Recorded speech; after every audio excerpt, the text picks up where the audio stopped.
তুই কি মজা লইতে যাস?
পুলিশ থানায় যেতে চাচ্ছিলাম, রিক্সা করে তখন আমাকে আন্দোলনকারীরা আমাকে আটকেছে। আচ্ছা, আটকেছে ভালো কথা। তুমি যে মহসিন হলে টাকা দিতে আসলা, তার নাম কি?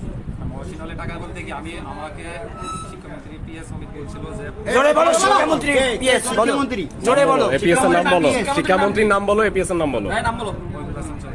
আর এপিএস এর নাম কি? মহিবুল হোসেন চৌধুরী। আচ্ছা, সে কি বলছে? কি বলছে? সে বলছে যে ছোট ভাইকে 10,000 কোথাকার ছোট ভাই? আস্তে আস্তে একটু মারিস রে, এখন ভিডিও। আরে রনি ভাই ভিডিও। আচ্ছা, আমি একটু বলি দাও। সে কি বলছে?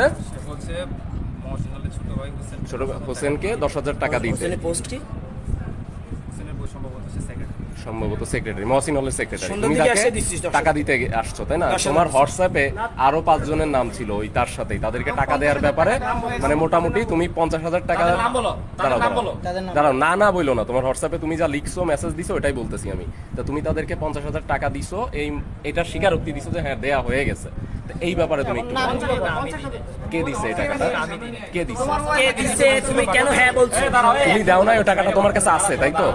তাহলে তুমি বলছো কেন আমার দেয়া হয়ে গেছে? টাকা না থাকলে আমি দিব কোথায়? তাহলে দেয়া হয়ে গেছে বলছো কেন? আমার কাছে 10,000 ছিল, 10,000 দেয়া হয়ে গেছে কেন বলছি? আর তুমি যে বললা হ্যাঁ দেয়া হয়েছে, সেই টাকাটা কে দিছে, কাকে দিছে? সেটা আমি জানি না। আমি ওনাকে বলাইছি যে দেয়া হয়ে গেছে, ওই যে ওই মানে সবাইকে দেয়া হয়ে গেছে, মহসিনুলের আর হোসেনকে যে দিছি, এটাই আমি বলছি যে দেয়া হয়েছে।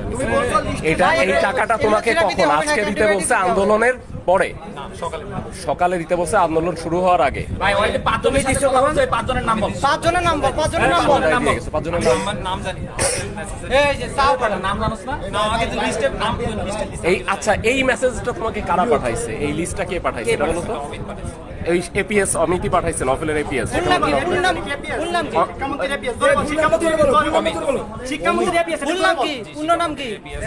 অমিত কুমার বসু বলছিল, এখন বারবার অমিত কেন বলতেছো? এদিকে তাকাও, এদিকে তাকাও। আচ্ছা, তুমি মানে কোনো উদ্দেশ্য জানো না কেন টাকা দিছে? তুমি এই ক্যাম্পাসে কতক্ষণ ছিল? আজকে যে গ্যাঞ্জাম হচ্ছে এটা জানতিস ক্যাম্পাসে? তারপরে তুই আসলি কেন? কতক্ষণ ছিল? আমি তো এদিক দিয়ে পুলিশ থানা যেতে যাচ্ছি। তুই জানিস না যে আজকে ঝামেলা হয়েছে কেন? ঝামেলা হচ্ছে? তুই যে 10,000 টাকা দিলি কেন দিছিস? তোর উদ্দেশ্য কি? হ্যাঁ, দাও এটা হাত তোমার কাছে কি ওই এপিএস এর নাম্বার আছে না, ফোন নাম্বার আছে না? আছে, তাই না? ভাই ওর নাম্বারটা দাও, মোবাইলটা দাও। আচ্ছা, নাম্বার আমরা নিব, সমস্যা নেই। তার সাথে কখন কথা হয়েছে? সন্ধ্যার দিকে, মানে টাকা দিয়ে তুমি তাকে জানাইছো যে আমি টাকা দিয়ে দিছি, ফোনেই জানাই দিছো? দিছি যে এটা জানাইছো। সে কি বলছিল পরে? আর সে কিছু বলে না। আচ্ছা বুঝা গেছে স্যার, ও আসলে যাই হোক, তোর ফোনে তুই প্রথম বলছিস তুই চট্টগ্রাম বিশ্ববিদ্যালয়ে চাস, সেটা মানলাম। কিন্তু দ্বিতীয়ত বলছিস তুই এই জায়গায় কোনো ইয়েতে আসি না। কিন্তু এই জায়গায় যেই নামগুলো পাইছি, ফয়সাল আহমেদ, বিজয় 71 হলে চান্দনাইশ আমার মুখস্থ, তারপরে সাকিবুর রহমান শান্ত, মহসিনল 1 নম্বর যুগ্ম সম্পাদক, এই লোকগুলো আজকে আমাদের ফ্রন্টে মারছে, বন্ধুরও মারছে, সবাই মারছে। তোর নাম্বার এই জায়গায় আসলো কেন? আজকে 7:29 হয়েছে কেন? একে আসলে চিনি না, এদের না চিনলে তোমার নাম আসলো কেন? হোয়াটসঅ্যাপে আসছে আমার খোঁজ খবর নেওয়ার জন্য। কেন কেন কেন আসছে? যেহেতু চট্টগ্রাম বিশ্ববিদ্যালয়ে পড়ালেখা করছি, এই ছেলেগুলো চট্টগ্রামের, সেই হিসাবে চট্টগ্রাম বিশ্ববিদ্যালয়ের সাথে ঢাকা বিশ্ববিদ্যালয়ের ছাত্রদের সম্পর্কটা কি? চট্টগ্রামে আছে যেহেতু। কেন? তুই তো ময়মনসিংহ বাড়ি তোর। চট্টগ্রাম বিশ্ববিদ্যালয়ে আমি পড়ালেখা করছি। চট্টগ্রাম চান্দানাইশের ছাত্র সংগঠনের তো তুই দায়িত্ব না। তুই যদি সাধারণ ছাত্র হইতি তাহলে তো ওর দায়িত্বে তুই থাকবি না। আমরা তো অনেক সংগঠন করি, ডুসাম অনেক কিছু করি, এর সাথে তো তোর সংশ্লিষ্ট থাকার কথা না। তাহলে এর কি ধরনের সম্পর্ক? আবার তুই বলছিস শিক্ষামন্ত্রী, এই যে 50,000 টাকা দিয়ে আসছে শিক্ষামন্ত্রী দপ্তরে, 50,000 কারে দিছিস? টাকা দেয় নাই আমার থেকে, আমি টাকা দিচ্ছি।